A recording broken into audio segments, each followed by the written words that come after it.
with meteorologist Dan Tomaso.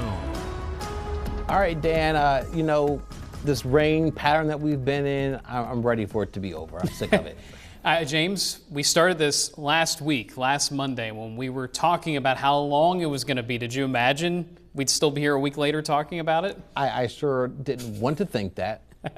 Well, unfortunately, it came to fruition, and it did in a big way. Now, in terms of rain totals, none of them have been super impressive across the area. Some of us 1 to 2 inches of rain during this entire stretch, but it's the day after day. Everything is damp. It just feels like this damp air is not leaving. That's kind of the cycle we get into. So it leads to views like this is actually an improvement over Marysville, seeing just the fog and some of the low clouds, but not a ton of moisture right now in the Marysville area. And for the most part, I don't think there will be. It's mostly to the south and southwest so far today. Hershey also looking kind of dark and gloomy, but only light rain in these areas so far. Again, it's more to the west and southwest over parts of Adams, Franklin, Mifflin, Juniata, Perry counties. So much of the Cumberland Valley seeing these periodic showers. The center of the low is farther to the southwest, and that's why we're on the lighter side of this, about a 1/10 to 2/10 of an inch of rain. That's it, whether it's York, Hummelstown, Carlisle, Wormleysburg, temperatures low to mid 60s. Now, in general, today might be a touch warmer than yesterday,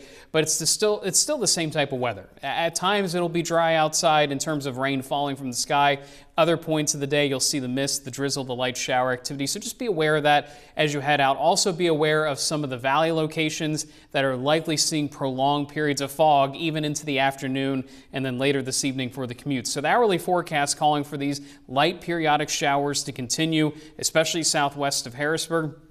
Tonight, the damp weather goes nowhere. In fact, that low begins to pivot over top of us. So let me show you what that looks like. That throughout the day, periods of showers continue, especially for our southwest areas. And then tonight, it's everyone. Tomorrow, it's all counties seeing these periodic showers, and it just kind of lingers across the region. So just something to be aware of. We're not seeing the break yet. The break happens Wednesday. The winds finally change direction. We get more of a westerly flow, and that kicks the remnants of Helene and this trough out to sea. And once it does that, I actually think we go into a drier weather pattern. So by the time Thursday, Friday gets here, it'll be a little bit warmer, more sunshine, and we finally say 0 in the rain gauge for forecast by Thursday and Friday. I still think even Wednesday could be a little bit damp in the morning. One other thing I want to make mention of, it is something to monitor. We have more named storms I'll get to in the next half hour, but they're way out to sea.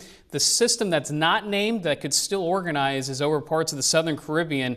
We'll be monitoring that as it gets closer to the Gulf Coast. Again, hopefully not the same scenario as Helene, but it is something that could eventually affect our 7-day forecast. But in the meantime, James, before all that happens, periods of showers and drizzle today and tomorrow, starting to dry out by Wednesday afternoon, Wednesday evening, but definitely by Thursday and Friday. It's nice to add the word pleasant back onto the 7-day forecast and going back to our pleasant anchor there in the newsroom.